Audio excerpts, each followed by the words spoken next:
బట్టతలతో బాధపడుతున్నారా? ఆధునితనమైన పద్ధతిలో hair transplantation చేయబడును. Face clinic, Hyderabad. నాకు చిరంజీవి గారు అంటే ఒక రకమైన ప్రేమ. ఓ స్టార్లా కాదు, ఒక ఫాదర్లీ ప్రేమ ఉంటుంది చిరంజీవి గారి తరపున. మా నాన్నతో కూర్చొని నేను చాలా మాట్లాడుకుంటా, చాలా క్వశ్చన్లు అడుగుతా. చిరంజీవి గారిని 2-3 సార్లు కలిశాను. నా సినిమాలను సపోర్ట్ చేయడానికి, నన్ను సపోర్ట్ చేయడానికి ఎన్నోసార్లు వచ్చారు. కాకపోతే మాట్లాడే టైం కుదరదు. సో ఈరోజు నేను చైర్లు పెట్టమన్నా మీ తరపున, నా తరపున కొన్ని మా నాన్నని ఎట్లా అడుగుతానో క్వశ్చన్స్, నాకు చిరంజీవి గారి గురించి, తన జర్నీ గురించి, మనందరికీ నాకు యూజ్ అయ్యేటివి, మీకు యూజ్ అయ్యేటివి ఏమైనా వస్తాయేమో, అలాంటి క్వశ్చన్స్ నేను అడగాలనుకున్నా. ఫస్ట్ చిరంజీవి గారు మీ అందరితో మాట్లాడే ముందు లాస్ట్కి మాట్లాడిపిద్దాం చిరంజీవి గారిని. ఫస్ట్ ఆఫ్ ఆల్ చిరంజీవి గారు, we all love you. And అరే చిరంజీవి గారికి పద్మవిభూషణ్ వచ్చింది, అందరూ వేసుకోండి. ఫస్ట్ ఆఫ్ ఆల్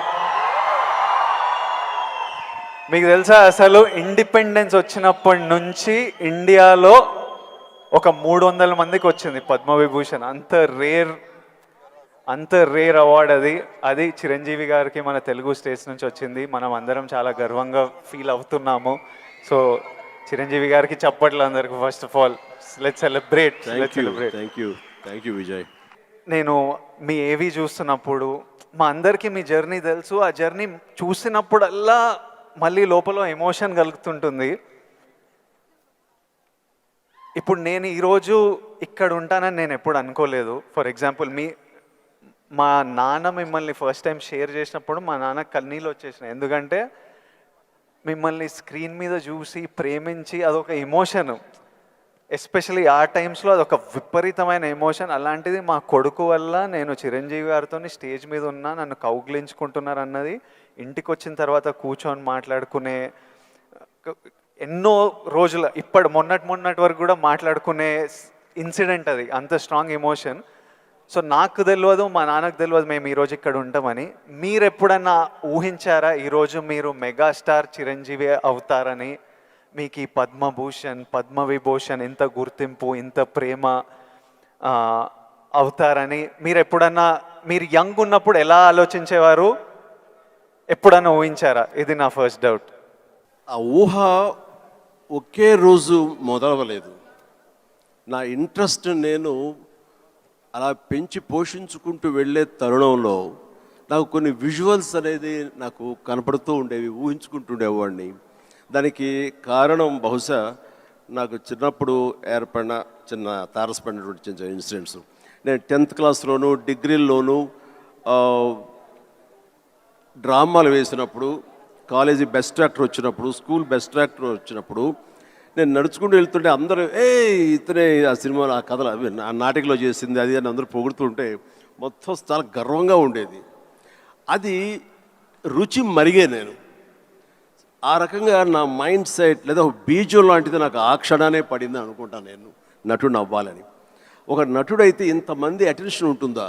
మన కాలేజీ ఫస్ట్ వచ్చినా సరే ఇంతమంది మన ఇంకా చూడరే, అలాంటిది నటుడు అయితే, సెలబ్రిటీ అయితే ఇంత ఇదిగా ఉంటుందా అన్నది అక్కడి నుంచి దాన్ని నర్చర్ చేసుకుంటూ పెంచి పోషించుకుంటూ అలా వచ్చిన అవకాశాలను సద్వినియోగం చేసుకుంటూ ఆల్వేస్ నా దృష్టి ఏంటంటే నేను ఏదో నడుచుకుంటూ వెళ్తుంటే కొన్ని 100 మంది 1000 మంది నన్ను చూస్తారు, చూడాలి అంటూ అలా day after day, year after year పెరుగుతూ వచ్చినమాట వాస్తవం.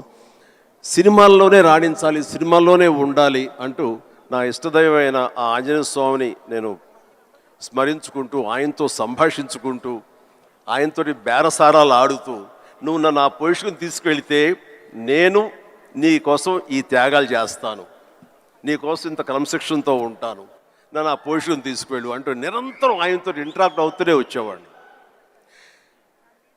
దేవుడు అనేవాడు ఉన్నాడా లేడా అనే దాని గురించి కానీ, దేవుని నమ్మకం అనేది పక్కన పెడితే, దేవుడు అనేది నథింగ్ బట్ ఈ ప్రకృతి. దేవుడు is nothing but our inner consciousness, అంతరాత్మగా నువ్వు ఏదైతే ఫీడ్ చేస్తావో, ఏదైతే సో చేసుకుంటూ నర్చర్ చేస్తూ నీళ్లు పోసుకుంటూ పెంచి పోషించుకుంటావో, one day you have to attain that, you have to reach that goal.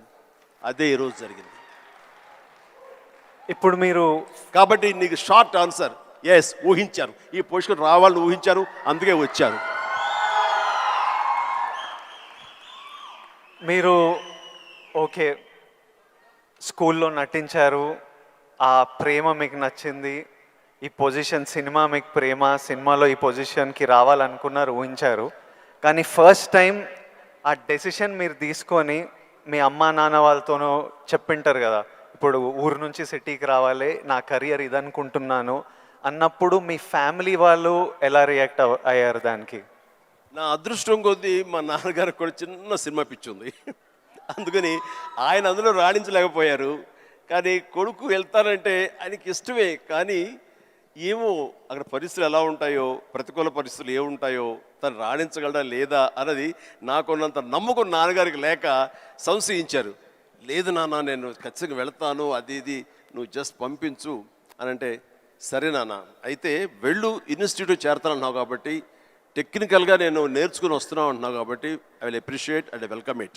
But only thing is, ఒకవేళ రాణించలేకపోతే ICAW చేరు, నైట్ కాలేజెస్, అదేనా టైం వేస్ట్ లేకుండా ఉంటుందంటే ఆయన కోసం చేరాను తప్ప నేను అందులో డౌట్ ఉండి అటు కాకపోతే ఇటు అనే డౌట్ నాకు లేదు. అందుకని ఆయన కోసం చేరాను. 6 నెలల్లో ICAW ఆపేశాను, ఇదే కంటిన్యూ చేసి వచ్చాను. ఫిల్మ్ ఇన్స్టిట్యూట్లో ఉండగానే మొదటి సినిమా, ఆ తర్వాత రెండో సినిమా, ఆ సినిమా ఫినిష్ అవ్వకుండా మూడో సినిమా, అట్లా వరుసగా వచ్చినాయి విజయాలు. ఐ కెన్ సే నాకు భగవంతుడు ఆఫీసులకి ఫోటోలు తీసుకెళ్ళి, సార్ ఇది నా ఫోటో సార్, నేను యాక్ట్ చేస్తాను సార్ అని చెప్పే ఒక పరిస్థితి నాకు కల్పించలేదు. అది చాలా గర్వంగా ఫీల్ అవుతాను. ఆ భగవంతుడు, ఆ ఆల్మైటీ నాకు ఇచ్చేటువంటి ఒక ప్రైడ్గా ఫీల్ అవుతాను. నేను ఎక్కడికి ఏ ఆఫీస్కి వెళ్ళలేదు. నేను ఆ ఫస్ట్ సినిమా మీకు ఎట్లా వచ్చింది సార్? నేను ఇన్స్టిట్యూట్ చేరుతున్నాను 78 మేకి నా ఫిల్మ్ ఇన్స్టిట్యూట్ కోర్స్ అయిపోతుంది. 1978కి 77 ఇనీషియల్గా అంటే జనవరి ఆ ప్రాంతంలో నా స్నేహితుడు సుధాకర్ అని వాడు మంచి అవకాశం వచ్చింది. కానీ పునాది రాళ్ళు అనే సినిమాలో 5గురిలో ఒక వేషం చేయాల్సి వచ్చింది. ఆ వేషం చేస్తే నా సినిమాలో నువ్వు చేయలేవు, వద్దు అని భారతీ రాజా గారు అన్నారు. నాకు వెళ్ళి వాళ్ళ దగ్గర నో చెప్పాలంటే భయంగా ఉంది, నువ్వు కొంచెం వస్తే కనుక నేను నో చెప్తాను, కొంచెం ఉంటుందంటే వాడికి భరోసాగా పదర వెళదాం అని చెప్పి వెళ్ళాను. అండ్ వెళితే చేయడంటే అదెట్లాగా సడన్గా మేము ఫిబ్రవరిలో పెట్టుకున్నాం షూటింగ్, రాజమండ్రిలో అన్నీ సెట్ చేస్తాం, రాకపోతే ఎట్లాగా అది దానికి లేదంటే నాకు గొప్ప అవకాశం వచ్చింది. కిళకే పోగు రైలు, తూర్పుకు వెళ్ళే రైలు అని ఆ సినిమా తమిళ్లో. అండ్ దానికి సరే ఏమైతే చేయడండి మావాడు, అనవసరం వాడు కెరీర్ పాడు చేయకండి, పదరా అని వచ్చాను. ఆగే ఒక నిమిషం, నువ్వు చేస్తావా అని. నేనా, నా ఫిల్మ్ ఇన్స్టిట్యూట్ మేక్ అవుతుంది, అప్పుడుగా నేను చేయకూడదు, ఇట్స్ కమిట్మెంట్ అని మ్యాండేట్ అన్నాను.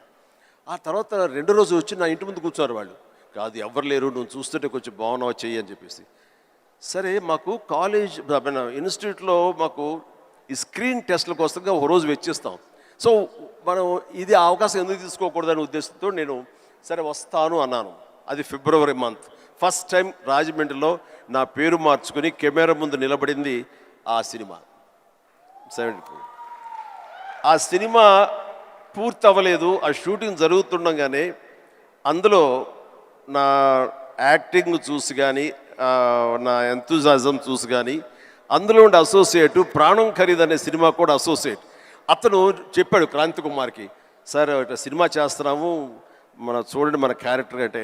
ఆయన నన్ను పిలిచారు, బ్రహ్మాండంగా ఉంది, ఓకే రఫ్ అండ్ టఫ్గా ఉన్నాడు, మనకు అవసరం క్యారెక్టర్కి, పాలేరు క్యారెక్టర్కి బాగానే ఉంటాడు అని చెప్పి ఆ సినిమా షూటింగ్ జరుగుతుండగా బాపు గారు ఈ రాజమండ్రికి స్కౌటింగ్ వచ్చారు మనూరి పాండవుల సినిమాకి.